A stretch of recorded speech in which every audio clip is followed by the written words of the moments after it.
Yo, what I'm gonna get in trouble for today? We are back, and the thoughts, views, and opinions shared on the Flow Show No Filter are for educational and entertainment purposes only. I am not a professional. I'm just good.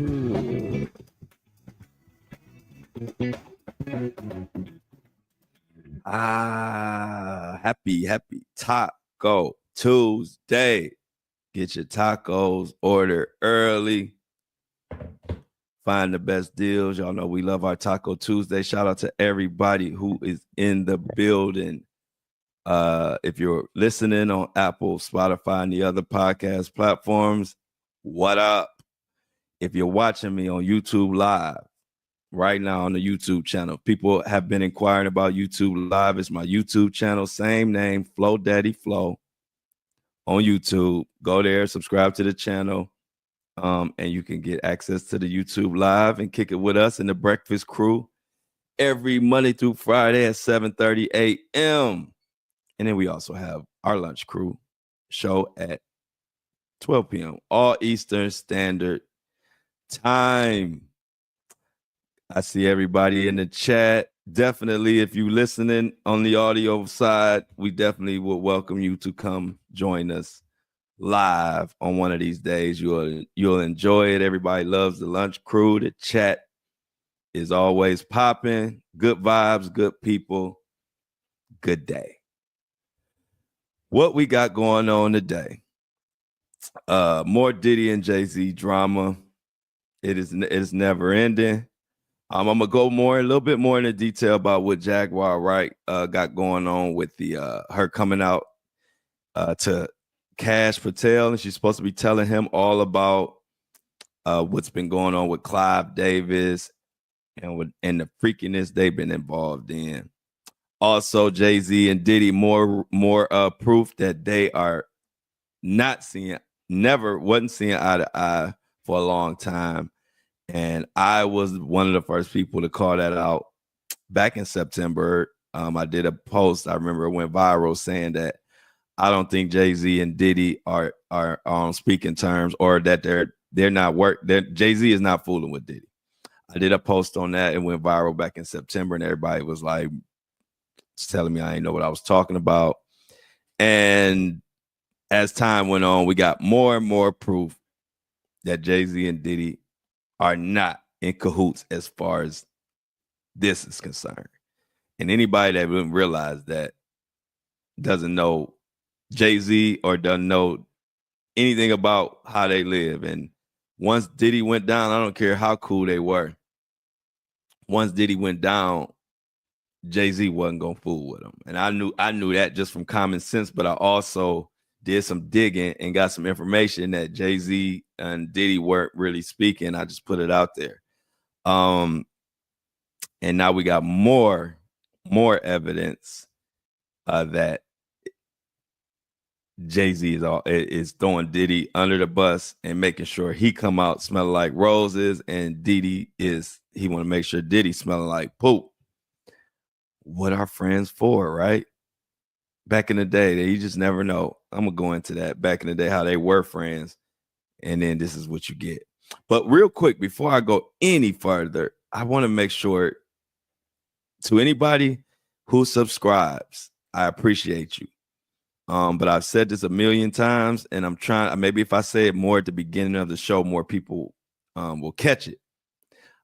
If you have an issue with it playing on your device or anything like that, please email the host of my podcast, which is Buzzsprout. And their email for support is support@buzzsprout.com. I repeat, support@buzzsprout.com. You'll see it in the show notes, the link. I can't respond to fan mail, so all I can do is read it. So if you don't put an email in it or anything like that, I don't know who's saying it, and I can't even talk to you. So I try to put these reminders out And I'm gonna try to periodically keep saying it because I really do want to help. And I know Buzzsprout is a great company. One thing about it, if you do have an issue, they are one of those companies that email them, they will get to you, and they will not stop communicating until your problem is handled. But usually it's just a couple of steps that they have to explain that some people might not understand the process of putting the exclusive content on their device or whatever the case may be. But Buzzsprout is very helpful. So I repeat, email Buzzsprout, support at buzzsprout.com. I can't help in the fan mail. I read the fan mail and I try to address it on the actual show, but they don't have a way for me to like reply or text within that fan mail. So all I could do is read it. I don't know who's saying it unless you put your email address in the fan mail message. So I just want to be clear. If you have any issue, email Buzzsprout, and the contact is in the notes. I can't help anybody in the fan mail. It's good for me to read, and I can take fan mail messages and read them on here. If you want to say something about a story or just make a comment, I could do that, but I can't help you because I don't know who's saying it, and I can't reply. So I just want to get that out there because I saw somebody yesterday put in the fan mail that they were able to see the exclusive content the day before, and then the next day they were having issues. And they asked for help in the fan mail, and there's nothing I can do about it. I don't know who said that or anything, but like I said, just email Buzzsprout. They'll be happy to help you, and I appreciate you subscribing, which is why I make sure I try to tell you where to get the help, because I know how it is when you pay for something. We ready to listen to it right then and there, and I want you to hear it. So it's not me that's controlled by Buzzsprout, and they, for the most part, nobody really has issues, but the couple people that have, all they have to do is email Buzzsprout at support.com and they'll be okay. But I just wanted to get that out there. I normally make that announcement at the end, but I'm thinking like maybe some people aren't getting it at the end. So I just wanted to make it at the very, very, very, very, very beginning. So Diddy and Jay-Z. What was that old school song? That's what friends are for, but they are not Jay-Z looking out for himself, like I already knew, and anybody with common sense would know that Jay-Z is not about to go down with Diddy if he can help it. So let's get into a little bit of this, a little bit of that, and everything in between. So if you didn't, I don't know if you saw The Breakfast Club, but there was the lawyer, A$AP Rocky's lawyer. Now, this is just more proof that Jay-Z like, Diddy, you're not gonna, I can't help you, bruh. So A$AP Rocky's lawyer was on The Breakfast Club. And he said a lot of things, but one thing that he spoke on that they one thing that they spoke on was the situation where Diddy asked him, which is A$AP Rocky's lawyer, Diddy asked him to represent him. He was looking for help. And, you know, after the A$AP Rocky trial, everybody looking at this lawyer like he is the truth. Joe Tacopina. That is A$AP Rocky's attorney. And after the work he did with A$AP Rocky, got him out of that case, people were really thinking like, wow, he could have helped Diddy. But he did not help Diddy. He turned down the case.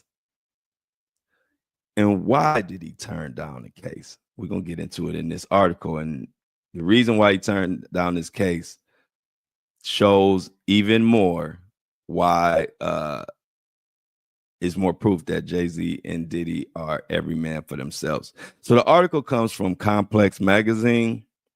It's entitled A$AP Rocky's attorney says he declined Diddy case because of allegiance to Jay-Z amid rift. Article by Jose Martinez. Okay, so article reads, ASAP Rocky's attorney Joe Tacopina revealed during his appearance on The Breakfast Club that he was asked to take a look at Diddy's sex trafficking and racketeering case, but he turned it down because of his ties to Roc Nation and Jay-Z. So let's stop right there and break that down. So you don't have to be a rocket science to realize if Jay-Z and Diddy were, let's say, cool or still working together, Jay-Z wouldn't tell his lawyer he couldn't work with Diddy or Roc Nation's attorney. It's Jay-Z and Roc Nation's attorney. But when you get into this article and you see and you read between the lines, this attorney basically is saying, I turned down working on Diddy's case because Jay-Z told me not to. Because we all know if Jay-Z would have told this attorney, which is Roc Nation's attorney, which is Jay-Z's attorney, if he would have said, go ahead and help out my friend Puff, the attorney would have gladly did it. But as you can see right here, he says he turned it down because of his ties to Roc Nation and Jay-Z. That's not a reason to turn it down unless there's more to the story. Let's continue.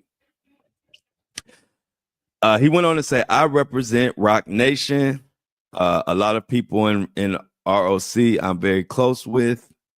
Tacopina explained at the on the show that Jay-Z and Roc Nation, Desi Perez, who's the most amazing boss ever. These are his words. He said, Jay is amazing. He said, Jay Brown, all of those people are just like, they are really special people. That's sort of family to me, and I don't think they see eye to eye with P. Diddy. That, my friends, is a lawyer's way and a nice way of saying Jay-Z wants nothing to do with Diddy at all and wants no ties to Diddy.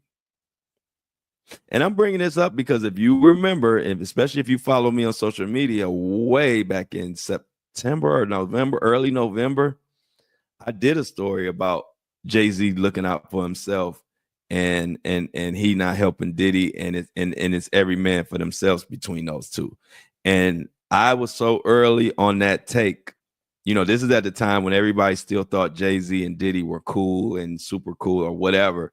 So when I had that take, people were coming down on me crazy. Like, you don't know what you're talking about. Jay-Z and Diddy friends and this and that and da-da-da-da-da. And then just like mostly all the takes I'm first on, I have to sit back and wait for months and months and months to go by for everybody to catch up with us. Now they're catching up with us. I said this in September. That Jay-Z was going every man for himself, and him and Diddy were going to throw each other on the bus or whatever it would take for them to beat these allegations. So it goes on. Charlemagne actually interjected and asked Tacopina to repeat what he said about the non-existent relationship between Diddy and Jay-Z. Charlemagne brought up how people assumed Jay and the disgraced mogul were friends because they took pictures together. Now, this is the part I kind of disagree with, but listen to what was said, and I'll tell you what my take on it is. So everyone, in quotes, Charlemagne said, everyone wants a picture with, the lawyer said, everybody wants a picture with Diddy. At one time or another, when they went to the party. This is Tacopina saying. He goes on to say, but when things got real years and years ago, he appeared to gesture that Jay-Z wanted to keep distance from Diddy. Now, I believe when Jay-Z was taking those pictures with Diddy, back in all those Roc Nation brunches and all that, I believe they were cool. I believe it wasn't until the Cassie situation is when Jay-Z started to really distance himself and separate himself from Diddy.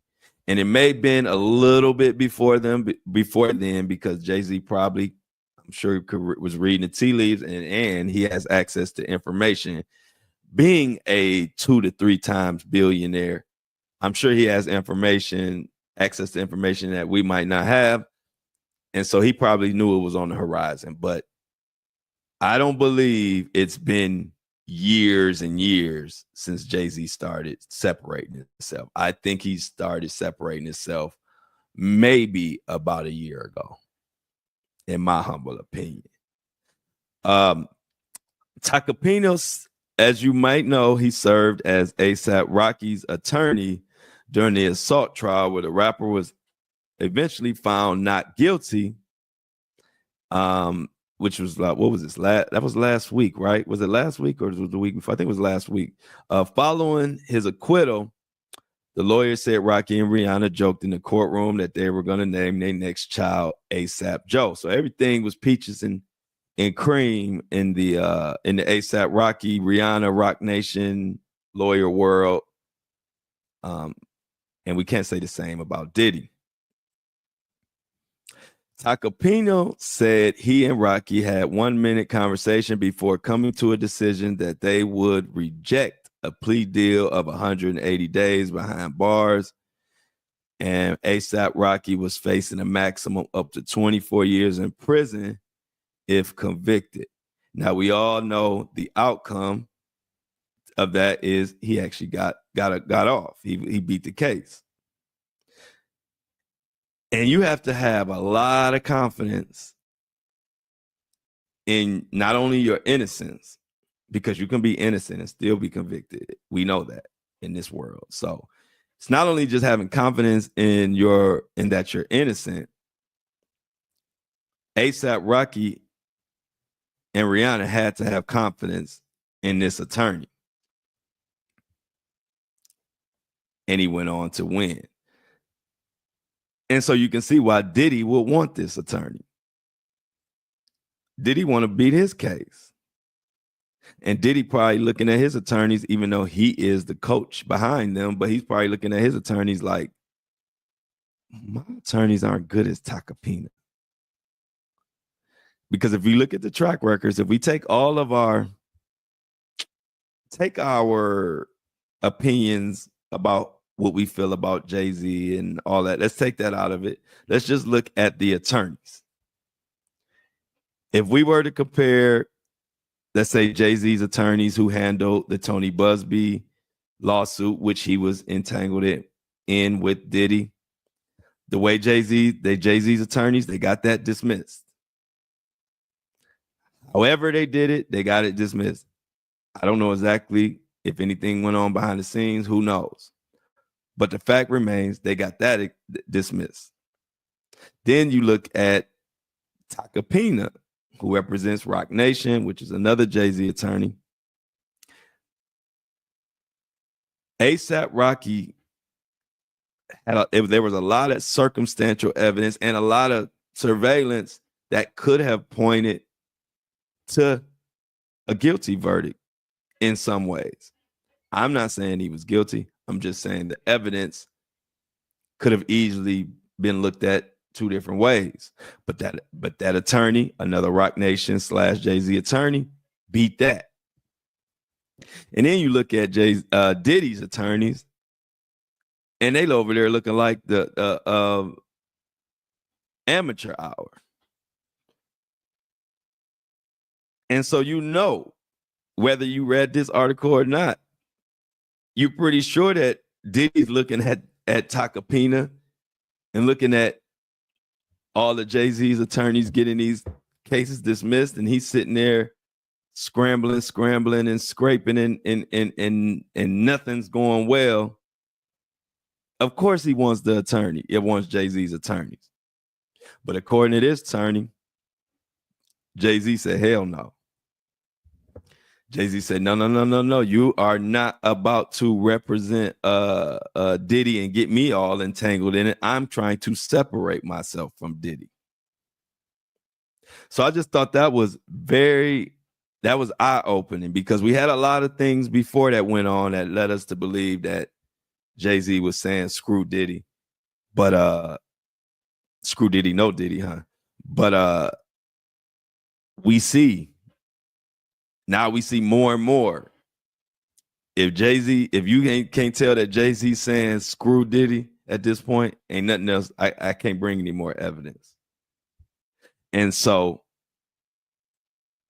on the subject of screwing Diddy, and throwing him under the bus or just putting him in his place, however you want to look at it, I want to talk a little bit more about what Jaguar Wright and Cash Patel got up their sleeve.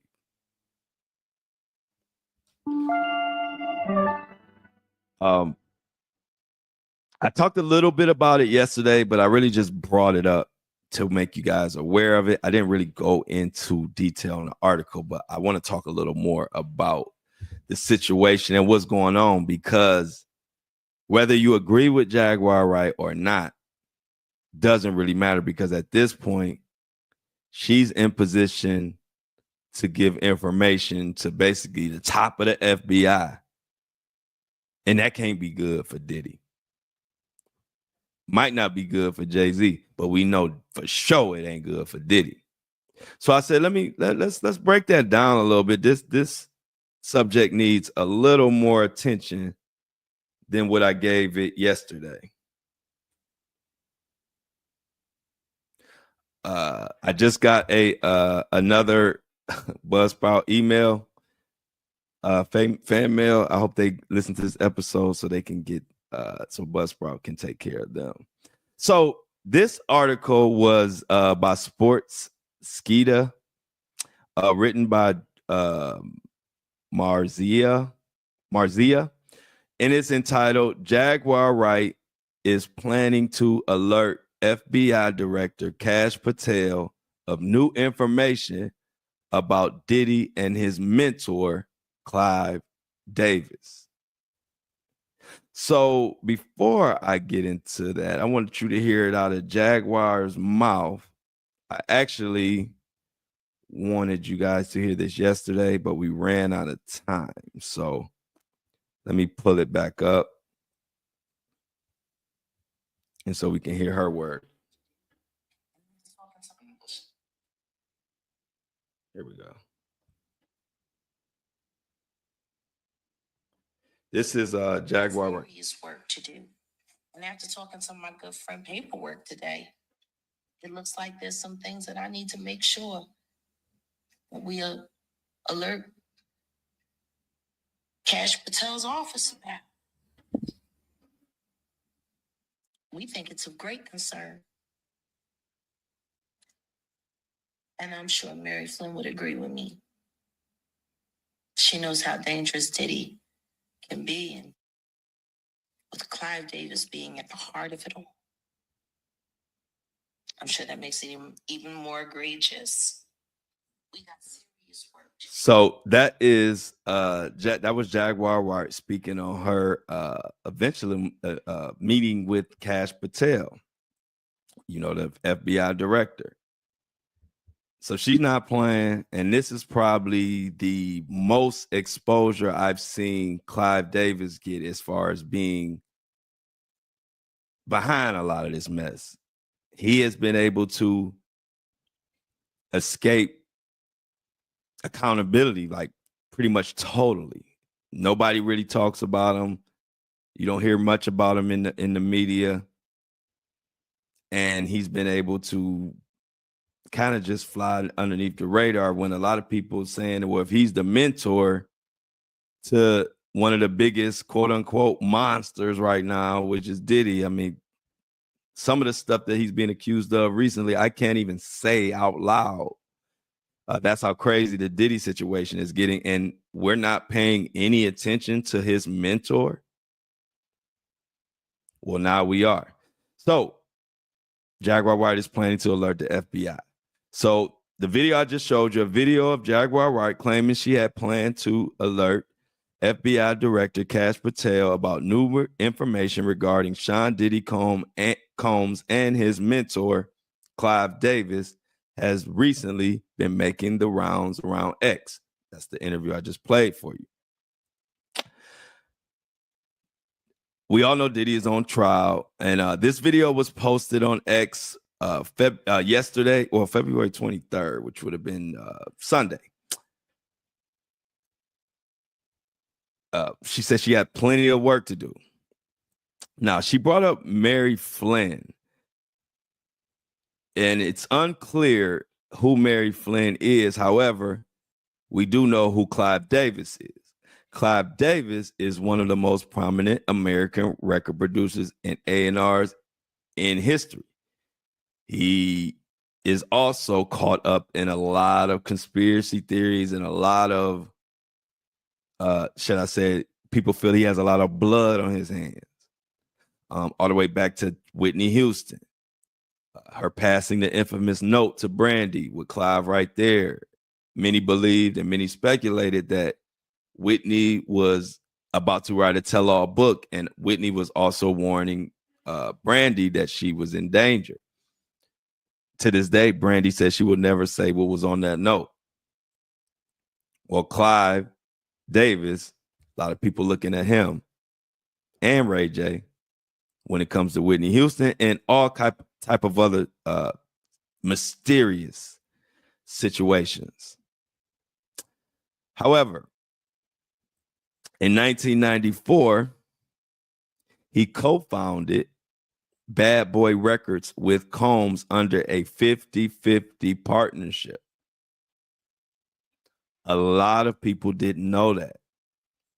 And they really didn't make noise about it. It wasn't out there. We knew Clive Davis gave Diddy a deal when a lot of people, Diddy was so down at that time. People were surprised at how did he get this major, I don't know, I think there's been speculated like $50 million deal or something he got with Clive Davis, but a lot of people didn't know it was a 50-50 partnership. Nobody knew Clive Davis was a 50% owner of Bad Boy. All we knew was Diddy. We didn't even know any partners, let alone it being Clive Davis himself. And they went on to sign several artists that we all know: Notorious Big, Faith Evans, Mace, The Lox, Carl Thomas, and a host of others. Now, it's unclear with this new information that Jaguar has, but if we know Jaguar, it ain't gonna be that she saw Clive Davis jaywalking. It's not gonna be some new information saying she saw Diddy littering. It's gonna be something explosive. We know that. And how do we know that? If we look at Jaguar Wright's other claims that she put against Diddy. And we'll go into that. The article goes on to say, this is not the first time Jaguar Wright has spoken up against Diddy following his arrest in September. In an October 2024 interview with Piers Morgan, Jaguar Wright dubbed Combs the evil devil, adding that Clive Davis and Lucien Grange, which is, the CEO of Universal Music Group, who Drake is in the middle of a nasty back and forth with right now, they allegedly have been protecting Diddy's wrongdoings for years. Jaguar Wright, and I quote, "He's been the devil for 30 years. He's been covered and protected by not only Clive Davis, but Lucien Grange. He was selected to be the demon that he is, to keep the culture in line so the industry can continue to rip it apart," Jaguar claimed. So, not only Clive Davis, she's bringing Lucien into it, which a lot of people have said that Lucien Grange and Clive Davis have been the ringleaders behind all this nasty, trifling, toxic industry stuff that we've been dealing with. But for some reason, Clive Davis and Lucien Grange, they get no smoke. All the smoke goes to Diddy, R. Kelly, Jay-Z, all of the artists. And then they're mentors of these artists, the people who have the most control of the industry have been able to skate. But ladies and gentlemen, I believe those days are coming to an end. Because now it's new sheriffs in town. And Cat Williams started a movement that has so much momentum, it ain't stopping no time soon.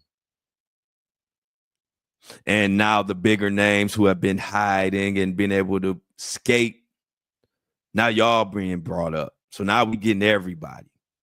Yeah, we calling out Diddy, R. Kelly, Epstein, Harvey Weinstein, all of these. We calling out everybody.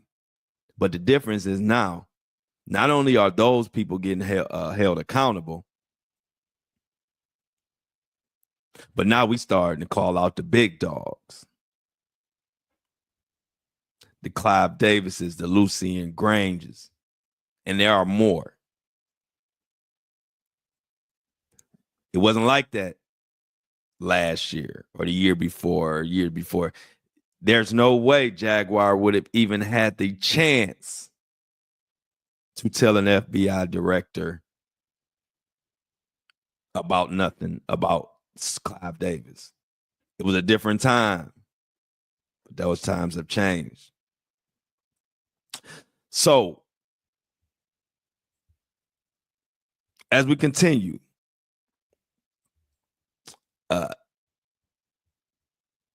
another explosive claim by Jaguar. And to be honest, I don't know how this one got past me. Y'all might have heard this.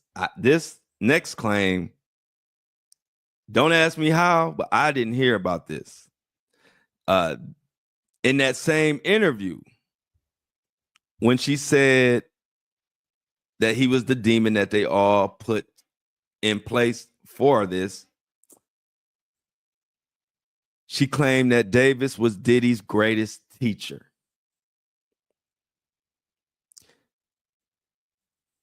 A great teacher who allegedly taught the rapper how to commit the crimes he is now accused of. In another interview with Real Life Productions in December 2024, she dubbed Combs a harmful influence for 30 years, urging the music industry to stop enabling people like him. And then she went on to say something that I don't know how the heck I missed it. She also claimed Combs was allegedly diagnosed with HIV, accusing the rapper of knowing about his diagnosis, but not disclosing it to anybody. I can't confirm or deny, but that's a heck of a claim to throw out there on somebody. Again, I can't confirm or deny, but I didn't even know Jaguar Wright had put this out about Diddy.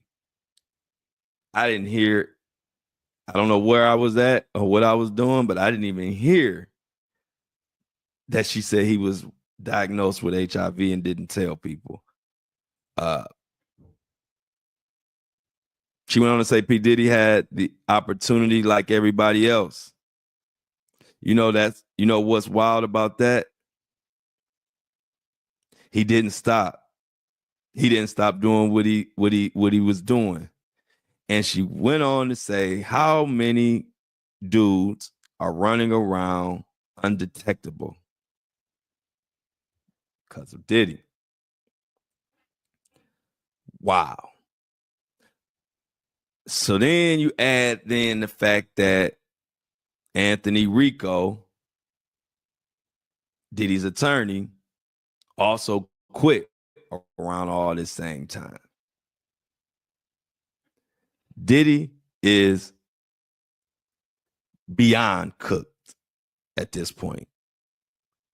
Jay-Z won't let him use his lawyer.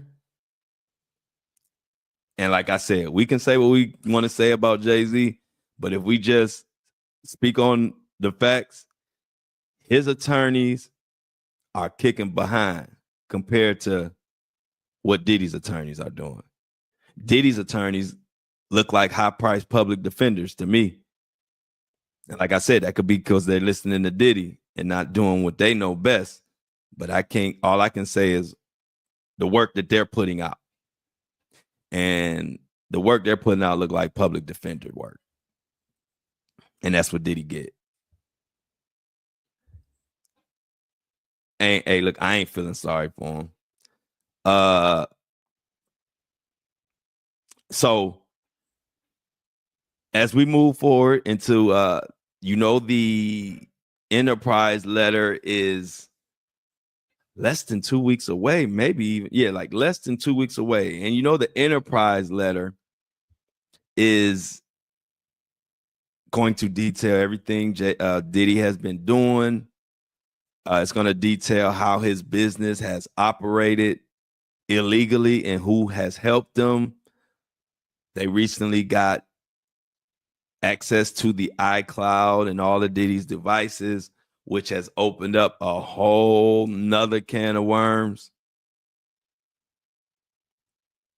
which we got to talk about in a second. And I got to take a quick pause to shout out the people who are making it possible for me to be here right here, either on your phone screen or coming through your speakers.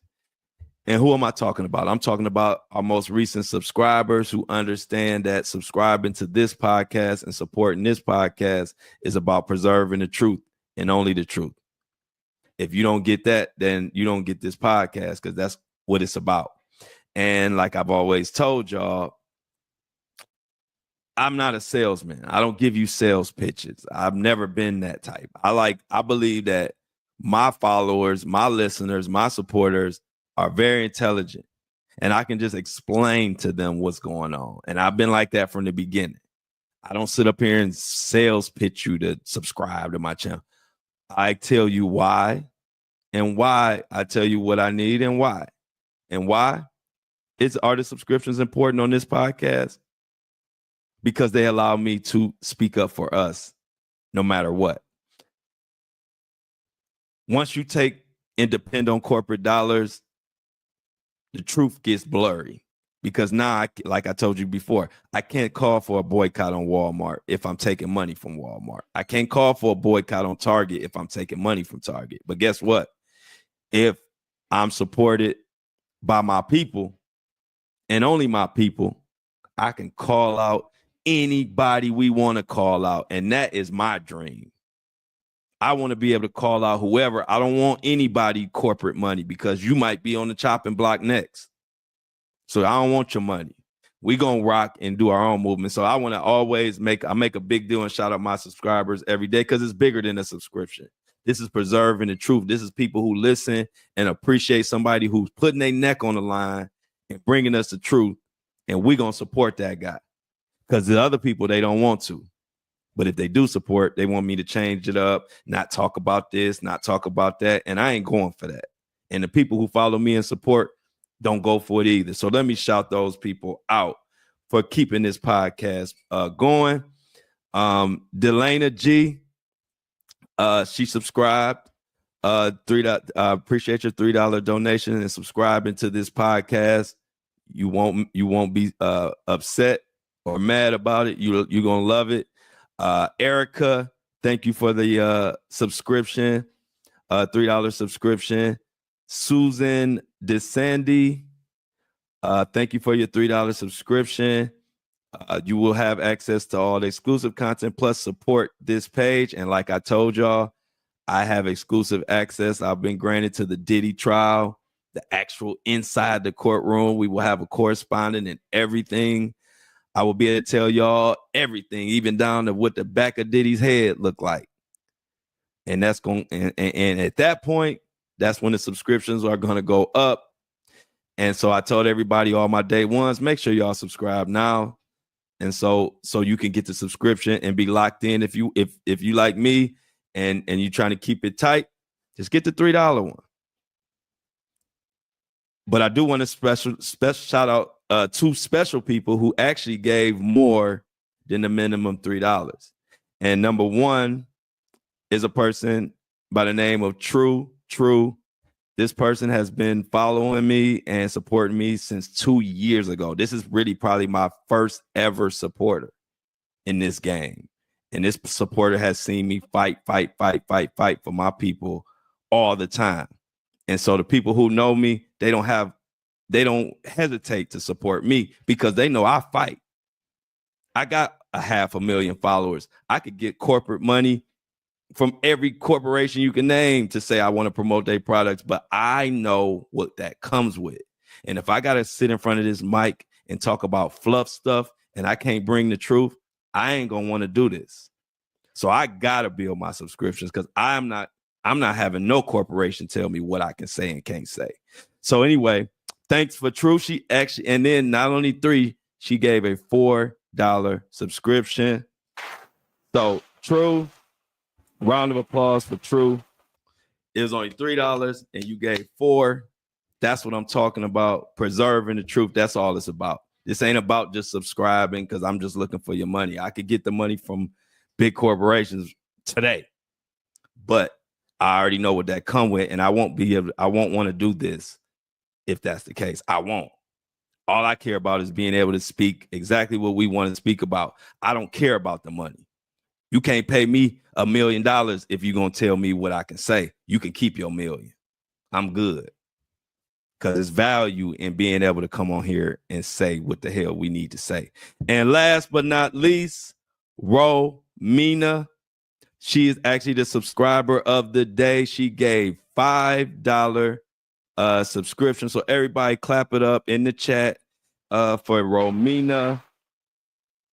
I'm assuming Romina is a female. If not, I'm sorry. Romina gave $5 and it's only $3 minimum. And she took it upon herself to give 5.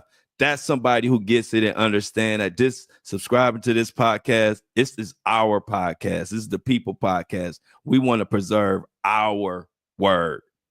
Just like I had one of my listeners put in the fan mail or send me a DM that she wanted to make everybody aware about what's going on February 28th, the blackout. And I came right to my platform, read about it. I didn't even research the blackout yet. I didn't even know much about it. But I know all my listeners stand 10 toes on real issues. So I don't even have to worry about what it is or whatever. So I read through it, skimmed it, came on. And the next thing I know, a lot of people are jumping on board. I can't tell y'all to black out and boycott stuff if we taking corporate dollars for them. So screw them. We going to support our own podcast so that as we grow 6 months from now, a year from now, 2 years from now, we not going to need none of them. And we're going to be able to meet right here and talk about whatever we want to talk about. And we're going to be able to boycott whatever we want to boycott. And we're going to call out any business that ain't taking care of us. Why? Because we taking care of us. We don't need them. So once again, shout out to all the subscribers. I have my subscription link in the notes of my YouTube, post. And then if you look in the notes if you're listening to it on Apple and Spotify or one of the listening apps, the subscription for Buzzsprout subscriber link is in the notes. Please hit it. I'll shout you out and we're going to continue to get on here and talk about what we want to talk about. Because I'm probably the only podcaster or YouTuber who really don't give a rip about the money or about corporations or about celebrities. I was a celebrity at 22 years old. I didn't even give a damn about it then. It don't mean nothing to me. I like real people. I like real connections. So I'm the right one for the job. You ain't never got to worry about. You see TikTok ban me because I was standing up for Luigi Maggioni. I left him right then and there. You ain't hear me crying about him. Most people, they lose 350,000 followers, will be going crazy. You know why I didn't go crazy? Because if you're going to ban me for telling the truth, screw you. I'm not about to be on there crying and telling TikTok to everybody follow me now and follow me again. Nah, if I can't say what I want to say, screw you and your app. Because I'm real about this. Like I told people, you ain't a real truth teller if you ain't been banned somewhere. I wear it as a badge of honor. I didn't get banned because I was inciting riots. I didn't get banned because I was giving hate speech. I didn't get banned for none of them reasons. I got banned because I educated our community about jury nullification and how that is scaring the crap out of this system. And if you don't know what jury nullification, let me tell you again, jury nullification is acquitting someone like Luigi, whether you care what he did or not, because you know he's standing up for people who have been done wrong by that same system. That's in a nutshell what jury nullification is. When you can't convict the guy because the jury won't convict him because they feel like he ain't wrong, no matter what evidence you present, because they feel that he's standing for something that we all believe in. And that's how healthcare system is destroying our people and just getting our money and taking our money and not giving us no system. So if you want to ban me for that, goodbye. I'm not kissing your behind. And so, like I said, if you know a truth teller that ain't been banned, they ain't a real truth teller. You gonna get banned somewhere, somehow, because I'm pushing the envelope. So, matter of fact, speaking of Luigi, definitely gotta bring you everybody up to speed on what's been going on with Luigi. If you know, that is the person who is accused of killing the CEO of United Healthcare, the same United Healthcare that was denying 34% of all claims. That is more than 1 out of every 3 claims. A lot of those claims where people needed that health coverage to survive and they died. Thousands and thousands and thousands of people died who have been paying their insurance their whole life. But when they needed their insurance, they were denied at a 34% clip. Let me remind you how aggressive that is at denying. Insurance like Kaiser Permanente denied at around 8%. 8 to 10%. United Healthcare was at 34%. So do you know how many people had to look their loved ones in the eye and say, we can't afford this coverage? So now they gotta, now they're not here no more. Hundreds and thousands and thousands. So yeah, hey, I don't want to see anybody die. But if there's a reason why nobody is crying over this CEO, it ain't his fault. It's the whole health industry fault. Because y'all want to prop that death on a pedestal, and hey, it is what it is. Like I said, we don't want to see anybody die. But you also can't ignore the thousands and thousands and thousands and thousands of people who were unfairly denied because you just want to be greedy. Not only was United Healthcare denying people at like 34 to 33%, they were actually coming up with AI systems to help them deny more. I don't think y'all hearing me. They were already denying 34% of claims. They were putting together AI systems to help them deny more than that. They didn't think the 34% was enough. And then next thing we know, their CEO, somebody pops a cap in his back and he's gone, and they expect all of us to be shedding tears and crying and crucifying whoever may have did it, and that ain't the reaction they got. They got a public outcry where everybody was saying, well, shoot, they denied my grandmother a wheelchair. How could you say she don't need a wheelchair? She need one. They denied, another person said they denied blood transfusions or whatever for my uncle or grandfather, and they eventually passed away and died. Why nobody feel sorry for them? Because why? Because we ain't millionaires. So we just supposed to take it. And for once, we all stood together when the Luigi's whole story came. We all stood and said, you know what? We ain't with that no more. We know the game that y'all playing, and I don't like it. And now they saying we don't like it. So if you want to ban me for saying that, for letting the world know what's going on, for letting the world know that United Healthcare has lost $65 billion, somewhere in the range of $50 to $65 billion has been lost by the United Healthcare since this happened. CEOs are taking their pictures down. They don't even want people to know that they're a CEO. Then the new CEO of United Healthcare coming out talking about, well, in light of recent tragedies and the way the public is feeling, we are going to now approach claims with more compassion. Wait a minute. So it takes one of your CEOs getting murdered. Now you want to approach claims with compassion.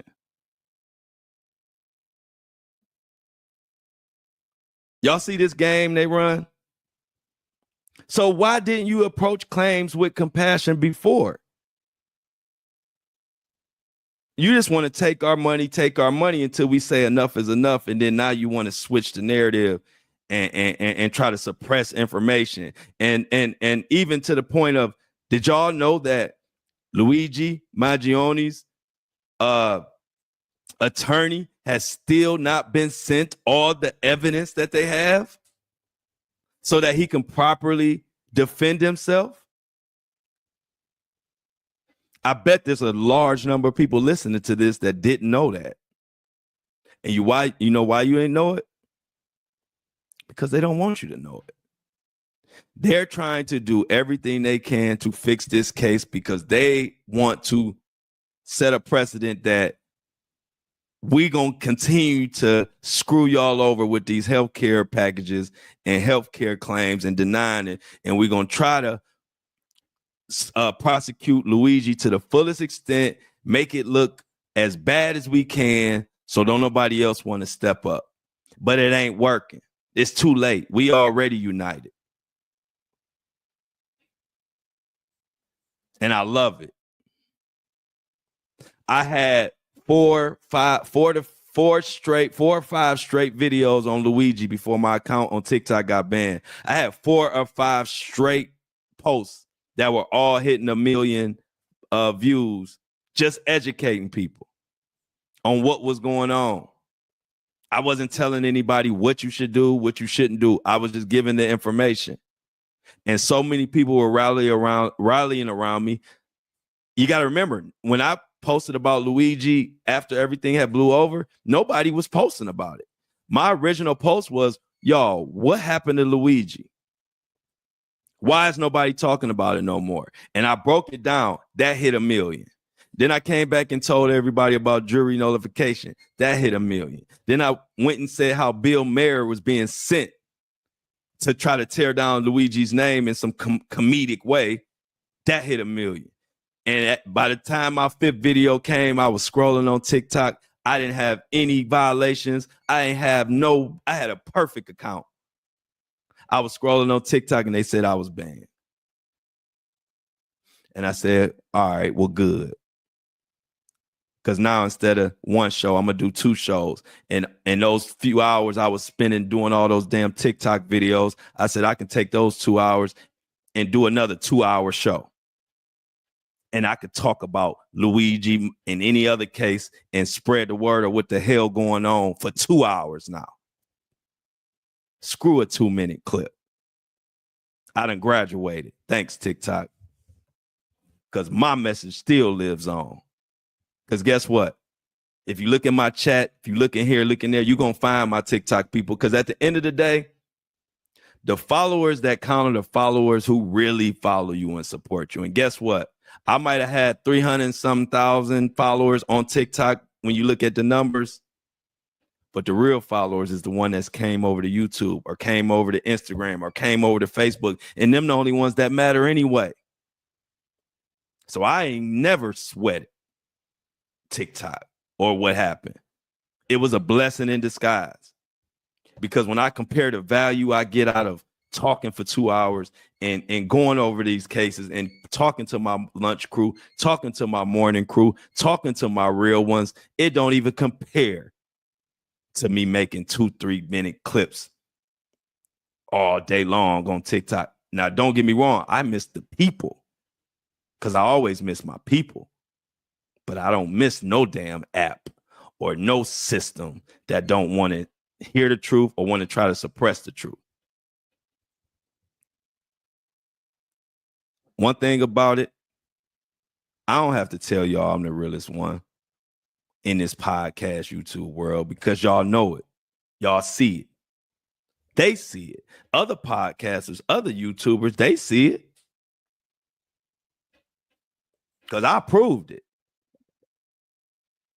I didn't cry one tear when I lost almost 400,000 followers on TikTok because I'm really about truth.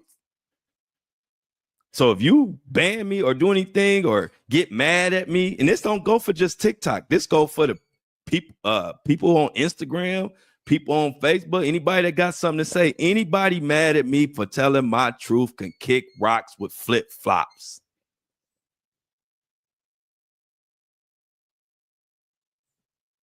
But the ones that love the truth and come and gather and we all tell each other the truth of what's going on and it's real love, that's what I'm about.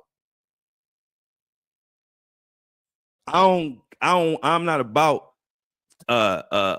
numbers. I don't need 300,000 people. I'm good with 1,000 real ones. See, that's the difference between me and a lot of people in this game. They want to be famous. I was famous at 21, 22, 23, running around. I did that, and I ain't like it then. Because that ain't what I'm about. I'm about realness. I keep it too real. So when I was approached for that crazy mess, I was approached for crazy mess when I was in the industry. But guess what? Every single time I say, get the hell out of my face. I was the same person y'all see now. I was the same person when I was a signed artist on Floyd Mayweather and running around with 50 Cent and traveling the fucking world. I was the same person that you talking to today. I didn't give a damn who you is or who you was. I love you. I respect you. But my truth coming out. That's why I added no filter on the title. My True Blues came up with the title. I would have never even named the show after me. That's how humble I am. I didn't even think of naming no show after me. But I asked my supporters when they kept telling me to make a podcast, I said, okay, so what we gonna call this podcast? And I put out a poll for my true supporters. My true supporters named this show. The only thing I did was I added no filter because I want to let people know when you come in here, you got to be grown. And that's why when I start out every show, I say the thoughts, views, and opinions are shared on the Flow Show. No filter are for educational, entertainment purposes only. I am not a professional. I am just good. I ain't trying to be something I ain't. I never will be. And then I named it No Filter. So you know when you come in here, ain't no filter. So if you come in here asking me, why did I speak on this or why did I say that? Well, that's your fault. I told you this is no filter. Not a little bit of filter. Not a piece of filter, No filter. And so to everybody who subscribe and all my listeners, I love y'all from the bottom of my heart, because y'all allow me to come here and speak candidly and make me comfortable to do so. And as long as y'all doing that, I'm going to keep doing it. So shout out to everybody who even told me to do a podcast when I didn't even think I would ever do a podcast. People don't even know when I started this journey, I didn't even want to put my face on a video. When I first started my TikTok, it was just clips. I was faceless. I put my face on it to help pick up the pace on growing the channel. And then it turned into this. So I never wanted to be famous. I still don't. I just want to bring the truth and talk about what we want to talk about. So I appreciate y'all for letting me rant and for keeping me fed, because y'all be sending me some good lunch money and lunch food. So like I said, y'all, I just want to let y'all know I appreciate all of y'all. Continue to do it. Please subscribe to the podcast if you can. I'm going to continue to bring the truth. I will be live in living color on the Luigi case. All access. Same thing with Diddy case and what else come on.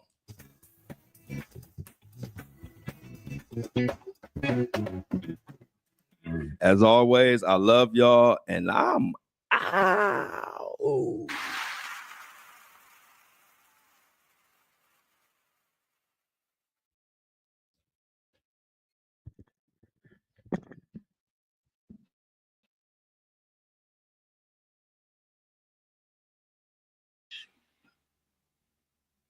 Breakfast crew, what is up? What the flow show? I like that. Hey, look, Shawnee, you know we're gonna have a lot of we're gonna have a lot more shows. So Shawnee, we might get a show called What the Flow Show. Hey, look, I ain't gonna say we ain't gonna use that name ever, Shauna. But what's up, Lauren, Shauna, Jennifer? Jennifer, the food was good, Jennifer. Jennifer, I had a garlic salmon mashed potato dish from the super chat money you sent me. It was so good, Jennifer. Oh, it was amazing. Amazing. I ate it in about 30 seconds. But yeah, y'all. So what y'all got lined up? What y'all got lined up for us to talk about in the lunch show? What y'all got lined up for the lunch show, y'all, that we could talk about? Y'all know what I'm doing now. I'm getting our Apple and Spotify people loaded. For the people that don't know the routine, what I do is the first hour, I work on my podcast equipment and I do the Apple and Spotify show. And so y'all seeing me in real time. I have to take the information out of my interface. I know this sounds crazy. This sounds like super nerdy stuff, but trust me, it ain't. I ain't really good at equipment, but I know how to work this. So what I do is I take the SD card out of the interface, put it in the laptop, and then I upload the show for all of our Apple and Spotify and Apple, Spotify, and everybody that's listening on those other platforms. So that's what I'm doing right now. So give me a second. Let me play. Look, y'all know what I got to do. Play our little music for a second. Don't go nowhere. I got way more to talk about. Let me just load it to get our Apple and Spotify people together.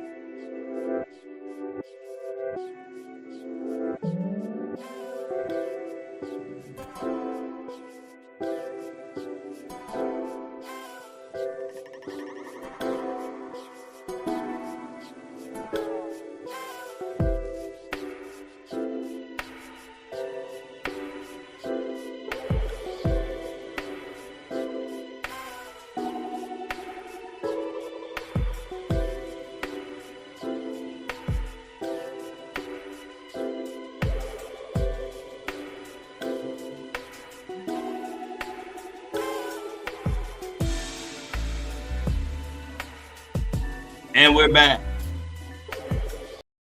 What we got lined up for, please like the live, share the live,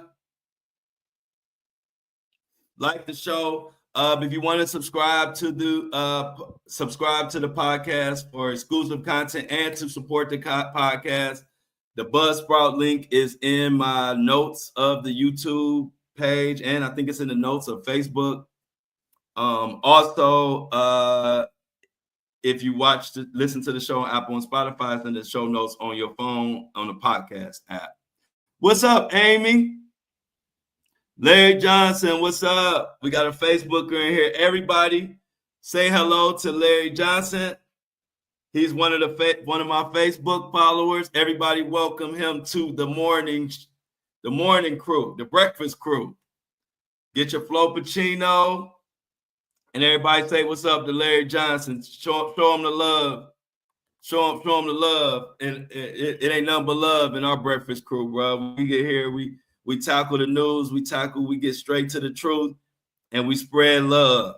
Everybody in here, once you become part of the morning breakfast crew, you become family. I told you I honestly be missing over the weekend when I got to go from Friday to Monday. By Sunday, I'll be ready to get back on and be ready to talk, but I know I have to.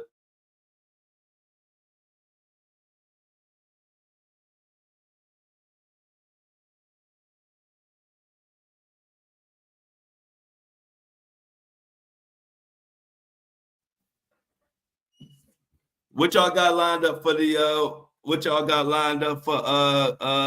for the lunchtime show, y'all? What's been going on in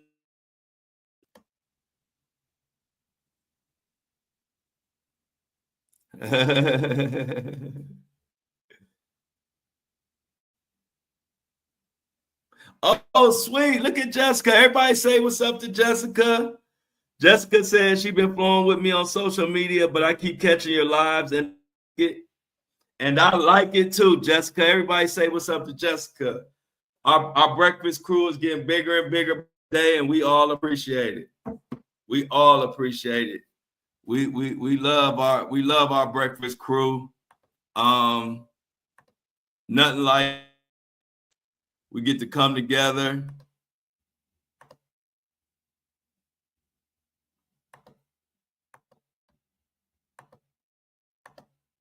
We get to come together, talk about these events, and Larry in the building. Oh, wow. Hold up. Who said? I see somebody said something in the hospital. Hold on. Where did I see that at? Okay, here we go. So, hey, everybody in the crew. Minnie Me's niece is in the hospital. We need to rally and pray for her. So everybody, I need everybody right now in this live, pray for Minnie Me's niece. She is in the hospital. We all thoughts and prayers to her. Minnie Me is one of our day one supporters of this movement. The very first subscriber that I ever had was Minnie Me. So let's all give thoughts and prayers to Minnie Me and her niece. Said her niece, right? Yeah, her niece. So what we got on deck for the lunchtime show, y'all? Check this out, y'all. What we gonna talk about? Breaking news. All right, look. I think I'm about to try to hook up my mic again because I want y'all to hear this. No, you can't hear this.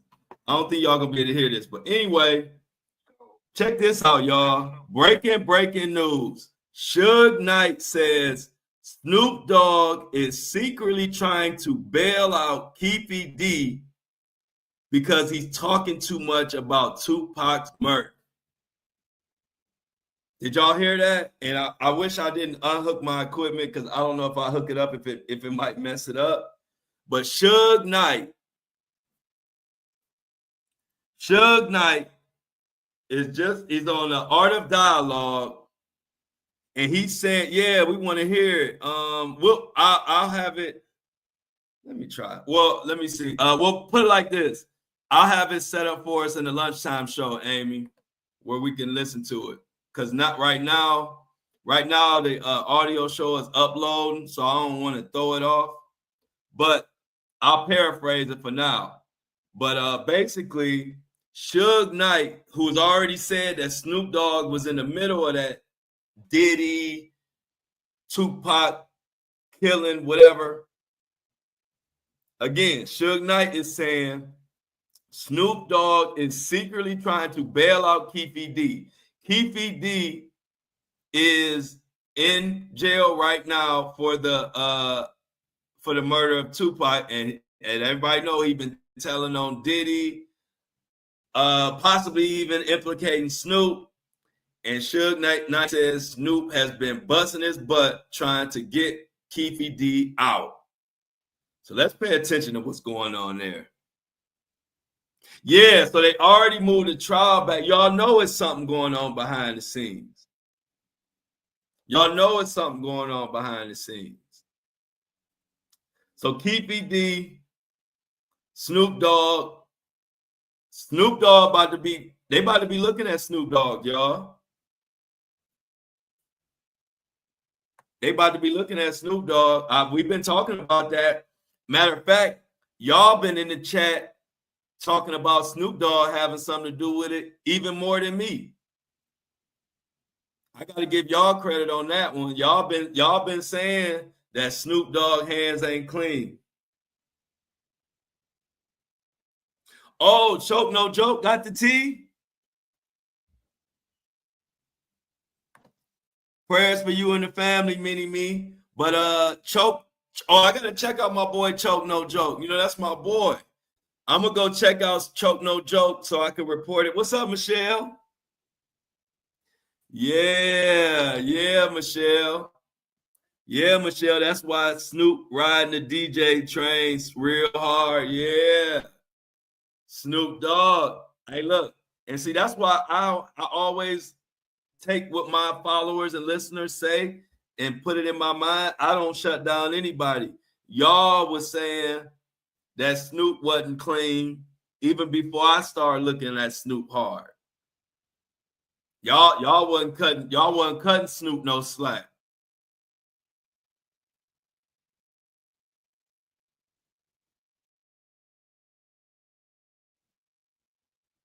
Yeah, this about to be crazy, y'all. So pay attention to Keefe D now, because I already thought it was strange that they pushed it back.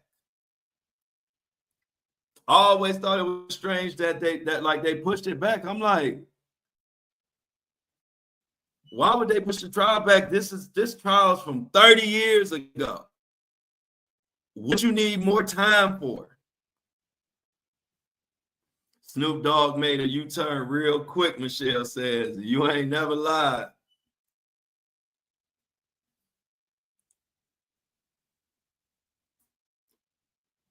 Yeah, man. So who gonna give me? I'm saying, hey, look, I'm waiting to say who gonna give me lunch today. Y'all got me spoiled. I'm ready for lunch. With my lunch money. It was like when you was a kid and you be waiting for your mom to give you lunch money. You always wonder how much. When my mom was feeling good, she'd give me $3. But when she was tight, she'd give me like $2 or $1.75. I think like back when we was paying for food, it was like in school, it was like $1.75 for like the actual meal.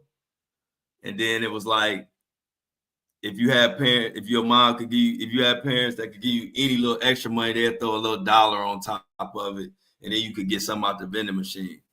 So it used to be funny. You'd be sitting there waiting to see. I used to be waiting to see how much money my mom left on the table for lunch money. And when I seen more than $2, I always got happy. I'm like, cool, I could buy something out the vending machine now. And then you had spoiled kids who used to get like $5 every day for lunch. They were just spoiled. They get $5 every day for lunch. And we used to have to make our little $1.75 stretch. Yeah, I believe Snoop never liked Tupac. I believe Snoop never liked Tupac. I believe he was always jealous of Tupac, and Tupac was the type of person to just say what was on his mind, and he didn't hide. And a lot of people can't handle that. Everybody wants the truth. Everybody wants the truth, but everybody can't handle the truth, and that's the problem. It's like people say they want the truth, but then sometimes you like when you give them the truth, then they want to get mad or get offended or be like, why are you saying that about this person or that person? Like, well, I thought you wanted the truth. If you didn't want the truth, say, hey, look, I can't handle the truth. Feed me, tell me what I want to hear. But if you want the truth, you have to be able to handle the truth. Y'all remember that old school movie? I don't remember the name of the movie, but the classic line was like, somebody said they wanted the truth, and he was like, you can't handle the truth. I didn't even know when I was a kid, I didn't know really what that meant and why it was such a profound line. But when you get older, you realize everybody wants the truth, but only a small portion of us can accept the truth. Ain't that so real? See, I can handle the truth, whether it's what I want to hear or don't want to hear. If you tell me you disagree with me on something and you give me your points, it don't make me mad one bit. I appreciate you telling me your truthful feelings, but everybody ain't like that. The minute I say something that somebody that might follow me disagree with, they act like we supposed to agree with everything I say. That ain't what the truth is. The truth is the truth. The truth don't matter what I want to hear.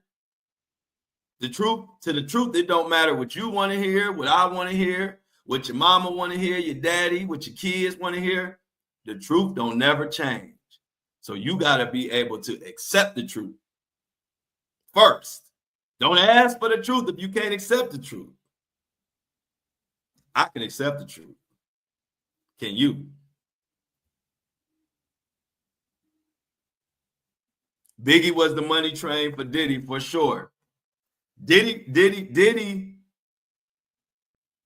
when you think about it, none of Diddy's artists prospered as a result of Diddy.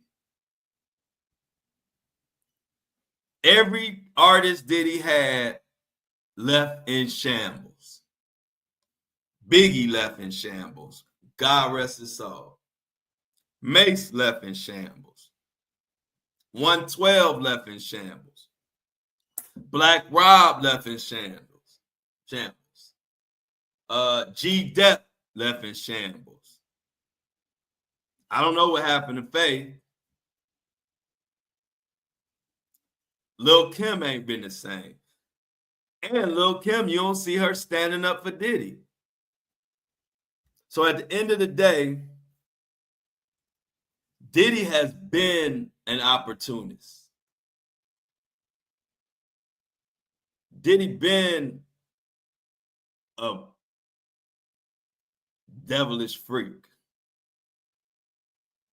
It just took a long time for it to finally come out. Exactly. We them boys said it right there. Everybody wants the truth until it ain't convenient. Not then they mad at the truth.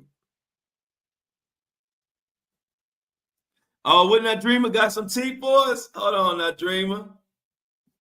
Let me see what T Nut Dreamer got for us. I seen this interview with Jag, and she said Jay-Z, Diddy, and B are all connected to Kathy White and Kim Porter's unaliving. Yeah, I heard that. I definitely heard that. Y'all, I can't wait till this trial about to start. It's about to get crazy, but to be honest, I can't wait for this Enterprise letter. Y'all know what the Enterprise letter, right? The Diddy Enterprise letter. Let me break that down to y'all right quick. The Diddy Enterprise letter.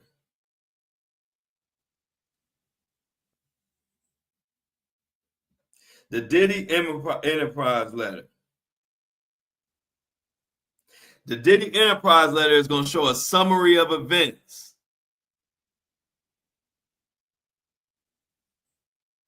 It says Mr. Combs provided laced alcoholic beverages to minors and sex workers at homes in California, New York, and the U.S. Virgin Islands. Mr. Combs and Christina Coram instructing her staff to retrieve rugs so she could provide it to Mr. Combs. Christian Combs rugging and sexually assaulting women. Mr. Combs detailing how he planned to leverage his relationship with Bishop T.D. Jakes to soften the impact of his public image of Cassie Ventura's lawsuit. Young Miami's cousin and or assistant sexually assaulting people. This Enterprise letter is about to break all of that down. And it's going to break down who helped, what they did, how much money they spent, all of that. And guess what? It's also going to bring the co-conspirators, meaning more names will be added, allegedly, according to this Enterprise letter.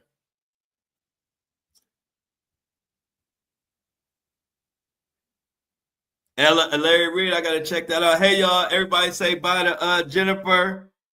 The ER is popping. Y'all know we a hard-working bunch. Enjoy, Jennifer. Glad to see you in the morning session. And that's why I'm glad I have 2 sessions, because sometimes people can't make it to the first breakfast episode, but they're able to hit the lunch episode. And some people can't hit the lunch episode, and they're able to hit the breakfast episode. So have a great day, Jennifer, and thanks for the lunch. Thanks again. And I see Mini-Me, I see you said something about TD Jakes. I'm trying to go back to the chat. What did you say about TD Jakes, Mini-Me? Okay, here we go. So Mini-Me said that TD Jakes has a defamation lawsuit. He's not going after Dwayne Youngblood, but TD Jakes is going after Larry Reed. Chat. Are y'all familiar with that? TD Jakes and L.A. Reid. That I ain't see that Mini-Me. But I'll definitely look into it. That would be crazy. That would be crazy. Look at Dreamer, y'all. So, hey, Dreamer, this is a perfect time to talk about it, because I know you. I don't know. I need to find somebody like you, not Dreamer, or anybody that might be interested. I want to do like my concept for the 6 p.m. show. I want to do it more like Clubhouse style, where, you know, a group of us can get on and kind of just talk. It'll be more like audio, kind of like how they do on Clubhouse. So I want to put a little crew together for that. I'm going to call it Breakfast at Dinner. Breakfast for Dinner. And so that's what me and Greg I've been talking to Greg about. And somebody like you, I don't know what your schedule is, not Dreaming, but somebody like you and maybe Shan or somebody like that, or anybody. It's open to anybody. But I do want to put like a Clubhouse style show together for the evening time, where it's basically just like a panel and everybody kind of like in the box can kind of just talk about what the heck going on. So I'm gonna be putting laying the groundwork for that show, but I'm gonna be looking for like probably about 4 people to assist on just commentary here and there. It won't be every day. It will be like, it'll start off maybe once or twice a week, and then if everybody enjoys it, you know, we'll do more.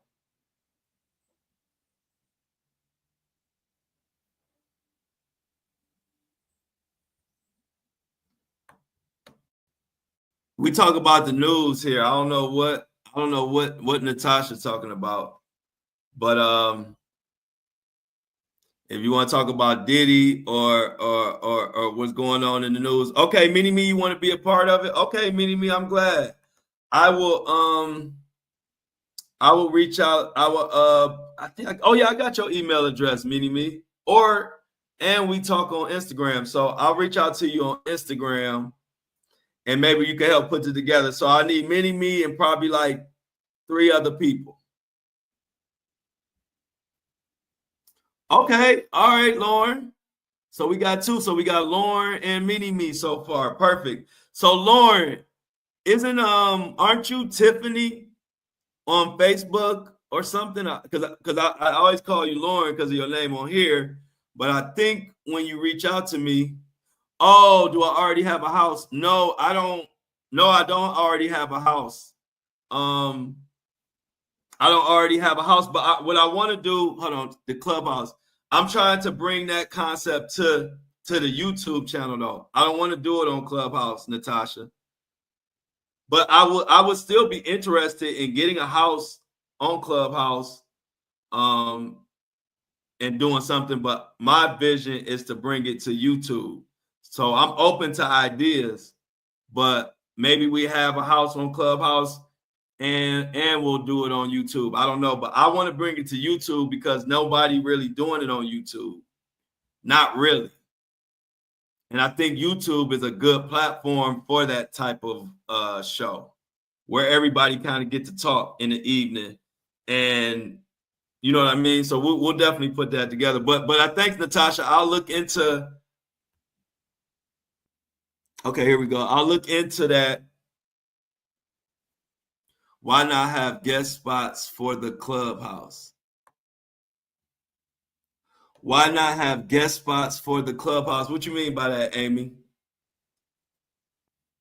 Oh, you down, Nadrima? Okay. So we got Nadrima. Let me write that down because you get old, you be trying to remember stuff like when you was young, and you forget that stuff. You'll forget it in 2 seconds. So let me write this down because it's important because I've been working on this show. Y'all know me. I take my time. Like by the time a show comes out, I've already been working on it and planning it for months. So y'all know I've been talking about breakfast for dinner for a minute, but I've been wanting to bring a different element. And I think that Clubhouse style element would be perfect. So I got Mini Me, I got Lauren, Tiffany, and I got Nadrima. I'm gonna already just put Shan down since Shan the one made me do a podcast. So I'm making her be a part of the breakfast for dinner show. That's gonna be a good one, y'all. So I appreciate y'all lining up and getting down with it. Yeah, exactly. Okay, Michelle, then I got you too. Yeah, like a rundown. Exactly. Y'all know what I'm saying. Something real laid back. You know how we do our shows. Nothing too structured. Just a panel where we can review the week and what's been going on, and then everybody can get a chance to actually talk out loud. And then we still have people in the chat and all of that. So yeah. So okay, Michelle, I'll put you down too. And that's another thing. We can have a lot of people so that certain shows, everybody ain't gonna be able to make every show. So if we got a nice list of people, then we'll have a lot, enough people to like keep it going without, let's say if Michelle or the Dreamer ain't able to make an episode or Mini Me, and then we got enough people to still keep it going. So I appreciate that. So I got you down too, Michelle. I think it's gonna be an awesome idea. And like I said, nobody on YouTube is even really doing it like that. So I think it'll be good. Okay, Felicia, I got you too. Great. This is awesome. So I got Felicia down for the breakfast for dinner show too. So I got 6 people. And then anybody else, reach out to a Mini Me or Amy. If anything, anybody else want to be a part of it, even if it's not you, if you just know somebody that you feel is a part of this movement, reach out to me and let me know. Right now, so far, I have Mini Me, Lauren, Nadrima, Shan, Michelle, and Felicia. Anybody else, you're more than welcome. This is our thing. It's going to be another show that we're going to put together and we're going to make pop. Because I definitely want to do something in the evening. Exactly. Yeah, we can switch up days. Yep. Felix. Is Felix around? Is Felix around? Can we put him down or what? Amy, is Felix in here or is he gone? Well, if he's gone, maybe we'll see him at lunch. But I would like to have. I don't write him down until Felix say he want to do it. But oh shoot, hold on, y'all. The episode just finished downloading, so I gotta give me 1 second. I'm about to download this, upload this episode.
All right, y'all. Our Apple and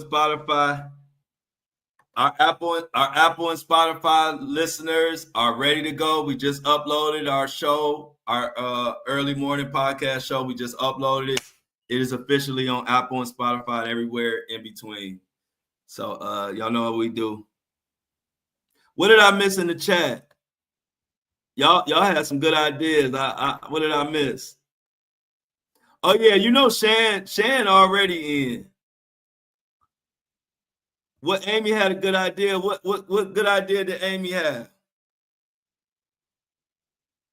Oh, okay. Oh, sweet. Yeah, Amy.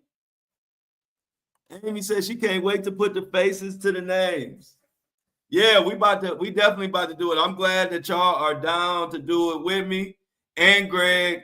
And we're gonna get this thing rocking and rolling. We're gonna get everybody. Apple announced yesterday plans to invest more than $500 billion in the US over the next 4 years. Wow. So Apple announced yesterday plans to invest more than $500 billion in the US over the next 4 years, marking its largest ever spending commitment. Wow. That's gonna be perfect for us, y'all. So definitely we're gonna definitely get this show going. I'm gonna reach out to everybody, and make sure before this live is over, make sure I got everybody who trying to be down. Listen to this list: Mini Me, Lauren, Nadrima, Shan, Michelle, Felicia, and we waiting to get Felix confirmation. So I'm gonna just leave it blank for now. But is there anybody else in this chat that wants to be a part of the Breakfast for Dinner show? Speak now, and I'm gonna write you down. And other than that, yeah, I've been talking about it. Oh, Felix is here. For some reason, I can't see none of Felix's comments. I don't know what's going on with y'all. Sometimes I ain't seen none of Felix's comments, even right now. So I'm gonna write his name down since y'all said he raised his hand. But for some reason, oh, there we go. There we go. I just seen you. Sometimes this little software acts up. I ain't seen none of your stuff till just now, Felix. So I got you down. Felix. Perfect. Oh man, y'all know I'm excited. I've been almost more excited for the Breakfast for Dinner show than any of the shows, just because I got the concept in my head, and with the group of people we are like that I got together and our crew and how we rock, the Breakfast for Dinner show could be epic. I'm telling you. Nobody has took that Clubhouse concept and really brought it to YouTube. Like nobody. They'll bring their Clubhouse content to YouTube, but nobody has brought that style to YouTube. And I think it could be big because, you know, everybody, we want to talk about stuff. We want to have a panel, especially in the evening time. Like I want to have an evening show, but I don't want to do the same type of show that I do for morning and lunch. I want to do something totally different for the evening. And I'm thinking about 6 p.m.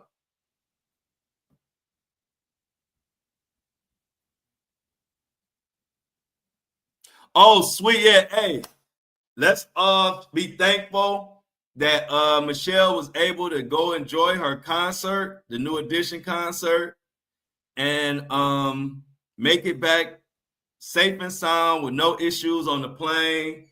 We know we can't take that for granted no more these days. So Michelle, I'm grateful and happy that you didn't have any issues. And see, like on the Breakfast for Dinner show, people want to hear how the New Edition concert was. People want to hear what songs they did and what, you know, what was some of the highlights. See, that's the type of stuff that on top of news, you know, give us an opportunity to talk about stuff like that too. Relationship talk and mature relationship talk, not this toxic relationship talk that everybody do that just is really made for everybody to argue. We can have real conversations where we're not just up here looking for shock value. We actually talking about stuff. That's what I want to do. Wow, y'all. Starbucks is ready to lay off 1,100 corporate workers globally this week. Will eliminate several hundred unfilled positions. Wow. We got to talk about that at the lunch show for sure, Mini-Me. Don't let us forget. See, I knew it was. We want to hear about that. Hey, oh, hold on. I went to the wrong comment. I was trying to go to Michelle's comment about the concert. Y'all know, if y'all didn't know, Michelle went to I think Vegas to see New Edition. She said the concert was lit. She said Marsha was there. Big Daddy Kane was there. Wow. See, that's y'all see why we need a Breakfast for Dinner show. Because we need Michelle talking about that. I want to hear about it. Y'all know I love music. Hey, Mini-Me got the ticker going. Let me keep up with Mini-Me because this is all news we need to hear about. So let's see. What did I miss? I got you at Starbucks. Okay, Nadreema, let me start with Nadreema says she's in Texas, and Ken Paxton and 18 other governors are suing Costco because of this. The company has spoken to us about it, but we know. Now what do you mean, Nadreema? The governor is suing Costco because of what? I missed it.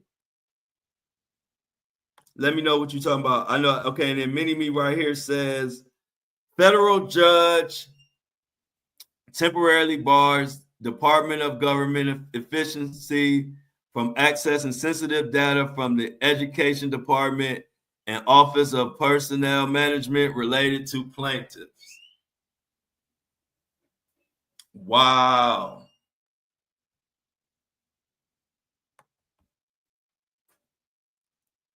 It is getting crazy.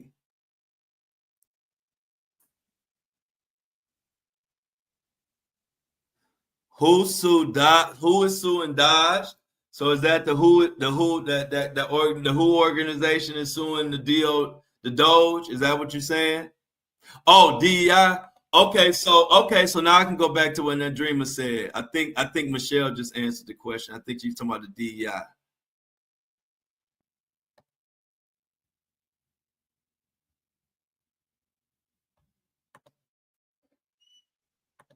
And Nadreema says, I want to share this to y'all. If y'all don't know, I work for Costco, phenomenal company to work for. They are standing 10 toes down and refuse to get rid of DEI programming. So let's support Costco. So look, Costco is a supported company on this platform. We support Costco.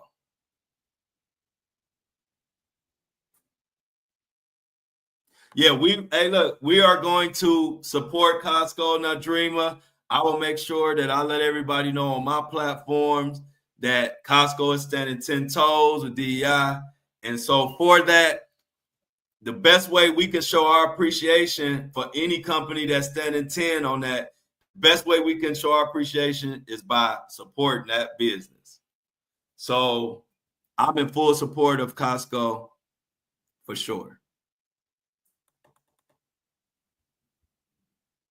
Mini Me says, wealthy real estate brothers face new lawsuits as defense claims criminal investigation was orchestrated. So they almost trying to do the Diddy approach, huh?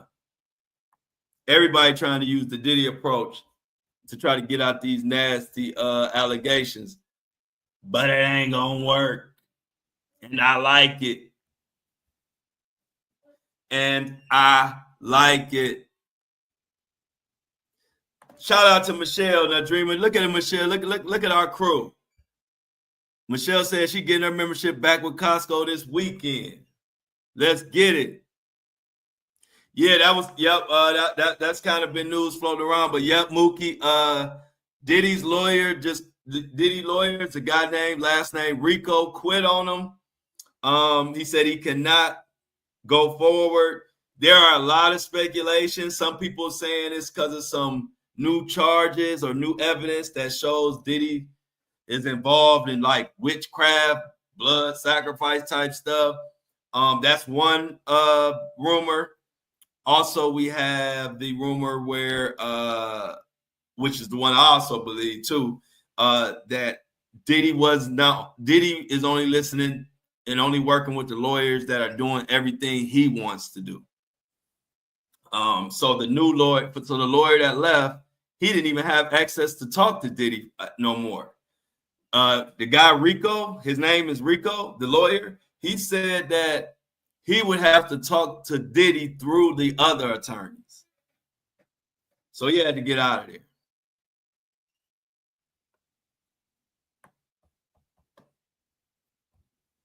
So yeah, that's that. So I've been speaking on that from the beginning about the Lord that Diddy's legal team is just a dumpster fire and it's Diddy's fault actually.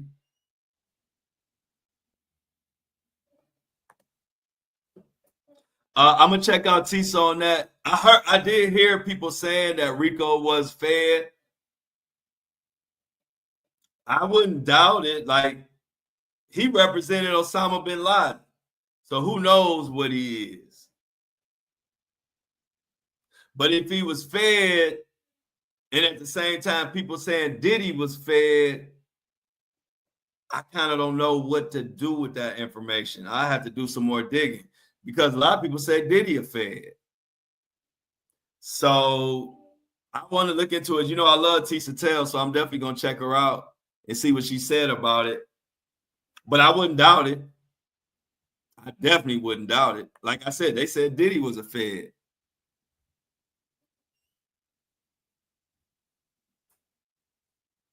Yeah, hey, look, I'm with you, Amy. Oh, I would love to be a fly on the wall.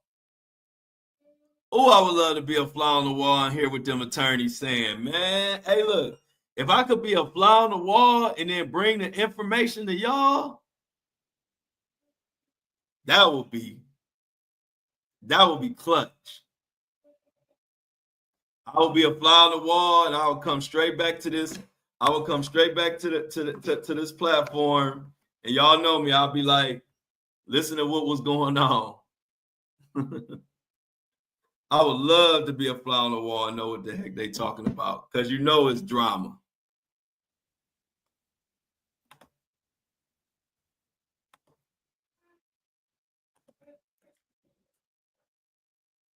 Oh yeah, Diddy singing like the Temptations or the Five Heartbeats.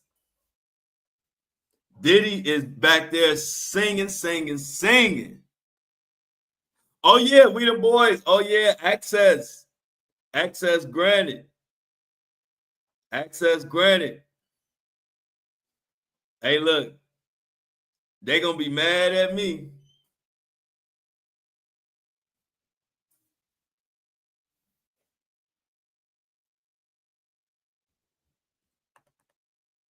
Show not gonna end anyway. Right, at all.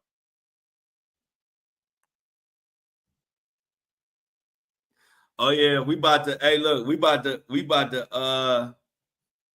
I told you, I'm gonna be able to tell you what cologne Diddy got on. I'm gonna try to. I'm gonna be so close to the action. It's gonna be crazy. Oh yeah, he gonna be singing like a canary.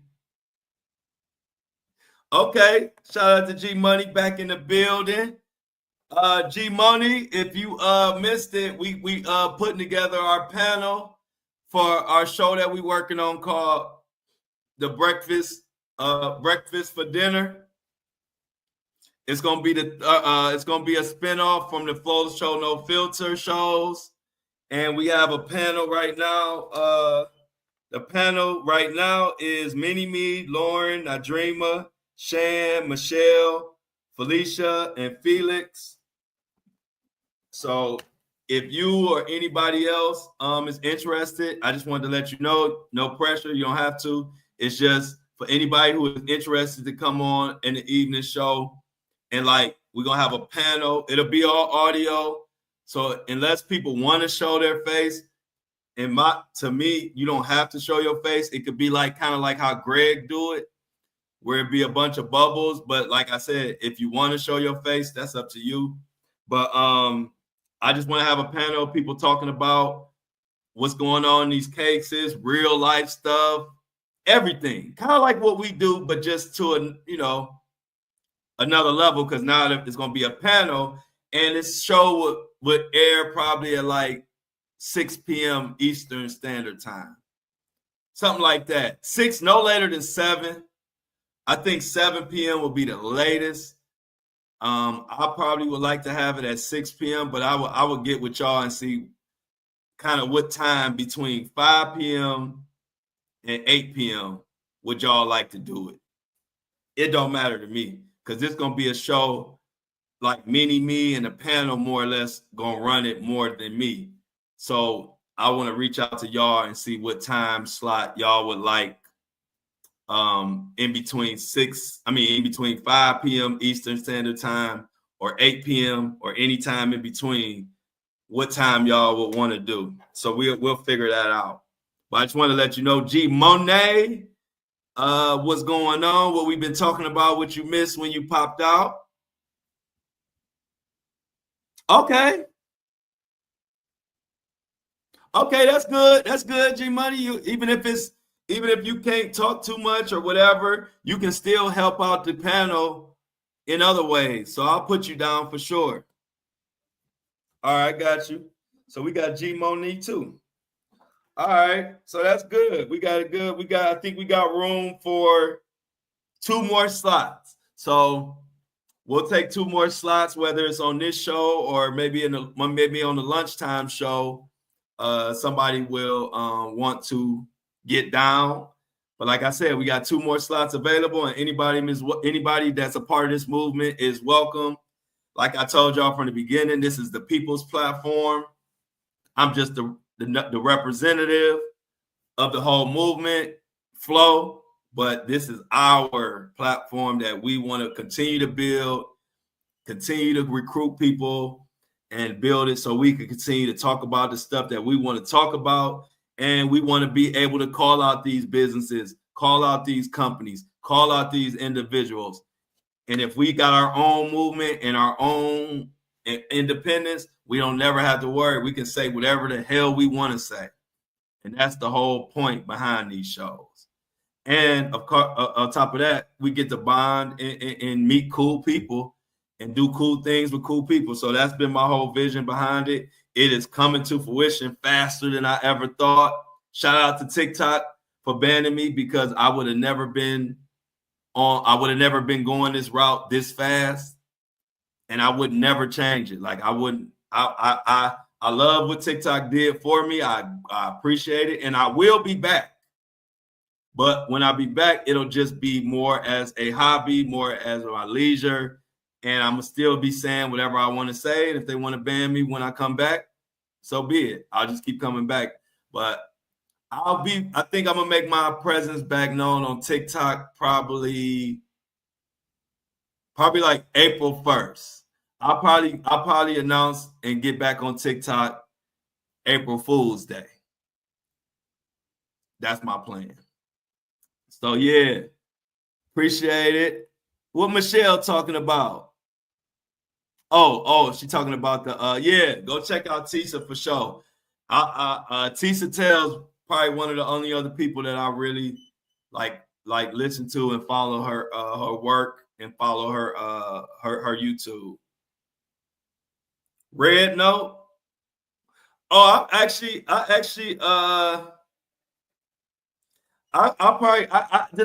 started to get a Red Note account and then I didn't follow through, but I will get one. I'll do Red Note and TikTok at the same time.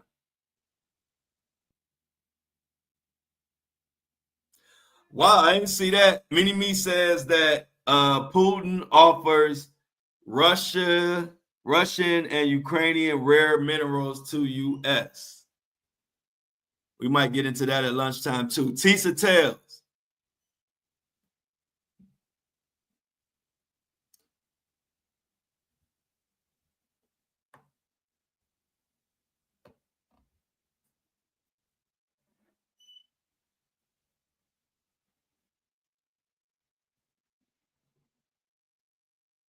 Okay, that's what's up, Nadreema. Nadreema said, I'm showing my face. I ain't mad at you at all, Nadreema. I ain't mad at you at all.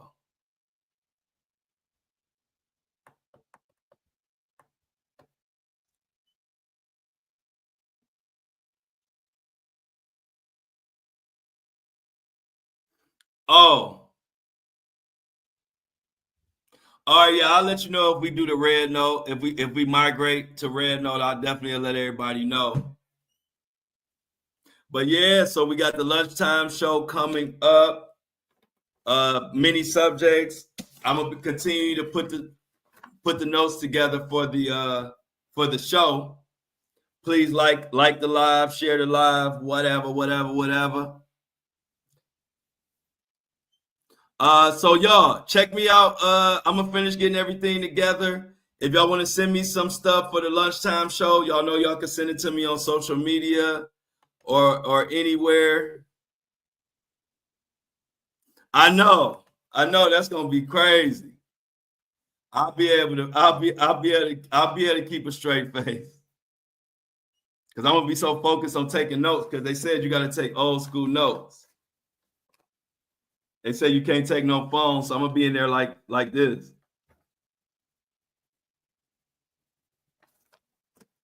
So I'm gonna be locked in. Oh yeah, Justin Bieber for sure. So Justin Bieber, we're gonna touch on Justin Bieber in the lunchtime show as well. Other than that, y'all, I'm about to get to work. You know what? I didn't even have my lunch my lunch information. I forgot. I didn't even have my thing going, y'all. Look, y'all know I'm getting used to all this stuff. I forgot to have my this thing. I'm gonna have to have my ticker going so I can get some lunch. So if anybody want to send me lunch money, you are more than welcome. My Cash App is in the ticker and my Apple Pay. Y'all know they call me Greedy Flow. So I'm a cheap date. I'm an easy, just a meal. A meal is all you need, and I'm happy. But other than that, we got to spill it. Everybody, we out. Yeah, they're gonna tell me to stop laughing. Y'all know I'm gonna be trying to keep my composure. But let me get up out of here. See y'all at the lunchtime show. I appreciate y'all. My boy Greg will be in the building for sure. Much love. Like it on your way out. I'm out. Taco Tuesdays. Send me a Cash App so I can get some tacos. Y'all see my Cash App in the ticker right here. Or you can send me an Apple Pay to that number. I'm out. Love y'all.